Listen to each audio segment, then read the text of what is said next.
प्रश्नावली 10.3 का दूसरा प्रश्न है। मान लीजिए आपको एक वृत्त दिया है और एक रचना इसके केंद्र को ज्ञात करने के लिए दीजिए, हमको दिया है। तो हम क्या लिख लेते हैं, हम लिखते हैं दिया है, क्या दिया है हमको, एक वृत्त हमको दिया है जिसका केंद्र हमें पता नहीं है, जिसका केंद्र ज्ञात नहीं है, केवल वृत्त पता है हमको। एक रचना इसके केंद्र को ज्ञात करने के लिए दीजिए। हमें ज्ञात क्या करना है, हमें ज्ञात करना है वृत्त का केंद्र। हमको क्या करनी है, रचना, तो यहां हेडिंग लिखते हैं रचना। ठीक है, तो एक वृत्त ले लेते हैं जिसका केंद्र हमें पता न हो। तो ये एक वृत्त हमको ये दिया है जिसका कि केंद्र हमें पता नहीं है और हमको इसके केंद्र की खोज करनी है। ठीक है, जांच करनी है, पता करना है। तो हम क्या करते हैं, सबसे पहले इस वृत्त की परिधि पर कोई 3 बिंदु ले लेते हैं। ठीक है, हम सबसे पहला जो काम हम करेंगे, वृत्त पर लिख सकते हैं या वृत्त की परिधि पर लिख लेते हैं, या वृत्त पर बात एक ही है। परिधि पर 3 बिंदु हम ले लेते हैं, ए, बी व सी लेते हैं, लिख लिया हमने। ठीक है, कोई भी 3 बिंदु ले लेते हैं। एक हमने ले लिया यहाँ ए, एक हमने यहाँ ले लिया बी, और एक हमने ले लिया यहाँ सी। इसका नाम हम ए लिखते हैं, इसका नाम हमने बी लिख दिया, इसका नाम हमने लिख दिया सी। नंबर 2 में हम क्या करते हैं, ए से बी को, ए से बी व बी से सी को मिलाया, यानी कि हमने क्या की, हमने 2 जीवाएं बना दिया। हमने ए से बी को मिला दिया और बी से सी को हमको मिलाने के लिए कहा गया है।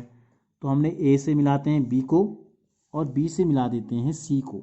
तो यानी कि हमने इस वृत्त पे कोई भी 2 जीवाएं ले ली, और कहीं पर भी आप ले सकते हैं। ठीक है, अब हमें क्या करना है, जीवा ए बी और बी सी दोनों के लंब समद्विभाजक खींचते हैं। जीवा ए बी व बी सी के, ठीक है, क्या खींचेंगे, समद्विभाजक, समद्विभाजक खींचने पर, भाई समद्विभाजक का मतलब क्या होता है, एक ऐसी लाइन जो क्या कर दे, दोनों जीवाओं के 2 भाग कर दे। तो कैसे करते हैं, आपने पिछली कक्षाओं में सीखा है। देखो ये ए है, ये बी है, कितनी है, दोनों की लंबाई इतनी है। क्या करते हैं, अनुमान से इससे पूरे से थोड़ा कम कहें या आधे से थोड़ा अधिक की दूरी लेते हैं और इस लाइन के दोनों तरफ चाप लगाते हैं। जैसे इस तरफ हमने लगा दिया एक चाप ये, और इस तरफ भी हमको एक चाप लगाना है इस प्रकार से।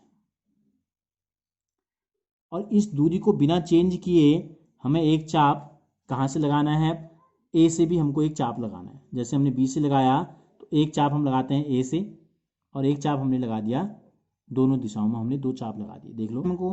अच्छा, इसको मिला लेते हैं पहले। जहाँ ये दोनों काट रहे हैं इन दोनों को हम मिला देते हैं। ये काट रहे थे यहाँ पे और ये काट रहा है आपका यहाँ पे। ठीक है, दोनों को मिलाते हुए एक लाइन हमने खींच दी इस प्रकार से। अब इसी प्रकार से क्या करेंगे, बी और सी के भी लंब समद्विभाजक खींचने हैं हमको। तो एक निश्चित दूरी का चाप हम बी से लेते हैं, एक चाप हमने ले लिया बी से। ठीक है, चेंज कर लेते हैं थोड़ा दूरी को, इतनी है, थोड़ा कम या बड़ी कर लेते हैं। ये लगा लिया हमने एक चाप ये, और एक चाप हमने लगा दिया नीचे की तरफ इस प्रकार से ये। अब उतनी ही दूरी का चाप सी से लगाएंगे, एक यहाँ काट कर रहा है और दूसरा हम यहाँ काट रहा है। ये दूरी थोड़ा कम हो रही है तो इसको थोड़ा और चाप बढ़ा लो ये। अब ये दोनों कहाँ काट रहे हैं, देखो ये काट रहा है यहाँ पे और ये काट रहा है आपका यहाँ पे। फिर इन दोनों को मिला देते हैं, इन दोनों को मिलाते हुए लाइन खींच लेते हैं एक ये। तो क्या लिखा हमने, जीवा ए बी और बी सी के समद्विभाजक खींची। तो ये दोनों के समद्विभाजक कहाँ काट रहे हैं, ये काट रहे हैं बिंदु ओ पर। ये क्या काट रहे हैं, बिंदु ओ पे। अब जांच करते हैं, ओ पे रखो, ये हमने रख दिया ओ पे। इस दूरी को देखो कितनी है ये, तो चारों तरफ को बराबर पहुंच रहा है। नहीं, यहाँ भी टच कर रहा है वृत्त को, यहाँ भी टच कर रहा है वृत्त को। तो यानी कि हमको क्या पता चल गया, हमको इस वृत्त का केंद्र पता चल गया है। ये दूरी क्या है, पता चल गई हमको, ठीक है। तो जीवा ए बी और बी सी के समद्विभाजक खींचने पर परस्पर ओ पर प्रतिच्छेद करते हैं।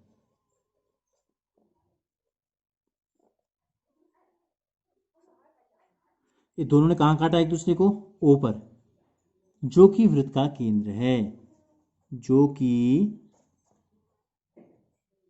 वृत्त का केंद्र है।